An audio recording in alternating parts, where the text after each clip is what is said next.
ಅನುಭವ ಇಟ್ಕೊಂಡು ಅಭಿವೃದ್ಧಿ ಮಾಡ್ತಾ ಇಲ್ಲ. ಕರ್ನಾಟಕ ನೋಡಿದಿರ ನೀವು, ಗ್ಯಾರಂಟಿಗಳನ್ನ ಕೊಟ್ಟು ಎಷ್ಟು ದಿವಾಳಿ ಆಗಿದೆ ಅಂತ. 100ರಲ್ಲಿ 5% ಜನರಿಗೆ ಅದು ಉಪಯೋಗ ಆಗ್ತಾ ಇದ್ರೆ, ಇನ್ನು 96% ಜನರಿಗೆ ಅದು ಬರೇನೇ ಎಳಿತಾ ಇದೆ.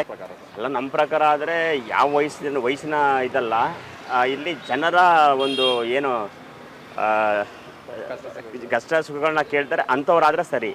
ಮತ್ತು ಈ ಸರ್ಕಾರದಲ್ಲಿ ನಾವು ಏನು ಹೊಸ ಬದಲಾವಣೆ ಕಾರಣಕ್ಕೆ ಸಾಧ್ಯ ಇಲ್ಲ. ಯಾಕೆಂತಂದರೆ ಹಿಂದೆ ಇದ್ದಂಥ ಸರ್ಕಾರವನ್ನೇ ಇವ್ರು ಮುಂದೆ ಹೊರಿಸ್ಕೊಳ್ತಾ ಇದ್ದಾರೆ. ಹೊಸ ಸರ್ಕಾರ ಏನು ರಚನೆ ಆಗಿಲ್ಲ, ಹೊಸ ಸಂಪುಟ ರಚನೆ ಆಗಿರ್ಬೋದು ಅಷ್ಟೇ, ಹೊಸ ಸರ್ಕಾರ ಏನು ರಚನೆ ಆಗಿಲ್ಲ. ಹಾಗಾಗಿ ನಮ್ಗೆ ಏನಪ್ಪ ಅಂತಂದರೆ ಎಲ್ಲರನ್ನೂ ಸರ್ವಧರ್ಮವನ್ನು ಸಮಾನವಾಗಿ ಕಾಣಬೇಕು. ಹಿಂದೆ ಇದ್ದ ಸರ್ಕಾರಗಳು ನೀವು ಯಾವ ಧರ್ಮವನ್ನು ಯಾವ ಥರ ಕಾಣ್ತಿದೆ, ತುಚ್ಛವಾಗಿ ಕಾಣ್ತಿದೆ ಅಂತ ನೀವು ನೋಡ್ಬೋದು. ಮತ್ತು ಈಗ ನಮ್ಗೇನು ಪ್ರೆಸೆಂಟ್ ಬೇಕಾಗಿರೋದೇನು, ಆರೋಗ್ಯ, ಉಚಿತವಾಗಿ ಆರೋಗ್ಯ ಬೇಕು, ಮತ್ತು ಎಜುಕೇಷನ್ ಬೇಕು, ಮತ್ತು ನಿರುದ್ಯೋಗವನ್ನು ಅಳಿಸ್ಬೇಕು, ಯುವಕರಿಗೆ ಉದ್ಯೋಗ ಸೃಷ್ಟಿ ಮಾಡಬೇಕು. ಅದೇ ಬೇಕಾಗಿರೋದು. ಇದು ಈ ಕರ್ನಾಟಕದಲ್ಲಿ ಇದು ಮೂಲಭೂತವಾಗಿ ಸಾರ್ವಜನಿಕರಿಗೆ ಏನು ಬೇಕು ಅಂದರೆ ಇಷ್ಟು ಬೇಕು.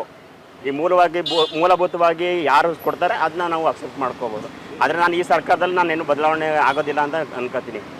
ಈಗ ಖಂಡಿತವಾಗ್ಲೂ ಅನುಭವನೂ ಇರಬೇಕು, ಮತ್ತು ಹೊಸತನೂ ಇರಬೇಕು. ಅನುಭವ ಜೊತೆಗೆ ಹೊಸತನ ಬೆರೆತಾಗ ಮಾತ್ರ ಒಂದು ಸುಭದ್ರ ಕರ್ನಾಟಕ ಮಾಡಲಿಕ್ಕೆ ನಾವು ಸಾಧ್ಯ ಆಗ್ತದೆ. ಯಾಕೆ ಅಂತಂದರೆ ಅನುಭವದ ಕೊರತೆ ಇದ್ದಾಗ ನಾವು ಮುಂದೆ ಏನು ಮಾಡೋಕ್ಕಾಗೋದಿಲ್ಲ, ಅಭಿವೃದ್ಧಿ ಮಾಡೋಕ್ಕಾಗೋದಿಲ್ಲ. ಇವರು ಅನುಭವ ಇಟ್ಕೊಂಡು ಅಭಿವೃದ್ಧಿ ಮಾಡ್ತಾ ಇಲ್ಲ. ಕರ್ನಾಟಕ ನೋಡಿದಿರ ನೀವು, ಗ್ಯಾರಂಟಿಗಳನ್ನ ಕೊಟ್ಟು ಎಷ್ಟು ದಿವಾಳಿ ಆಗಿದೆ ಅಂತ. ಕೆಲವೊಬ್ಬರಿಗೆ ಈಗ 100ರಲ್ಲಿ 5% ಜನರಿಗೆ ಅದು ಉಪಯೋಗ ಆಗ್ತಾ ಇದ್ರೆ, ಇನ್ನು 96% ಜನರಿಗೆ ಅದು ಬರೇನೇ ಎಳಿತಾ ಇದೆ. ಯಾಕೆಂತಂದರೆ ನಮ್ಮ ತೆರಿಗೆ ದುಡ್ಡನ್ನೇ ನಮ್ಮ ಹತ್ರನೇ ಕಿತ್ತು ನಮಗೆ ಫ್ರೀಯಾಗಿ ಕೊಡುವಂಥದ್ದು, ನಮ್ಮನ್ನ ಮೂರ್ಖರನ್ನಾಗಿ ಮಾಡುವಂಥ ಕೆಲಸವನ್ನು ಈ ಸರ್ಕಾರ ಮಾಡಿದೆ.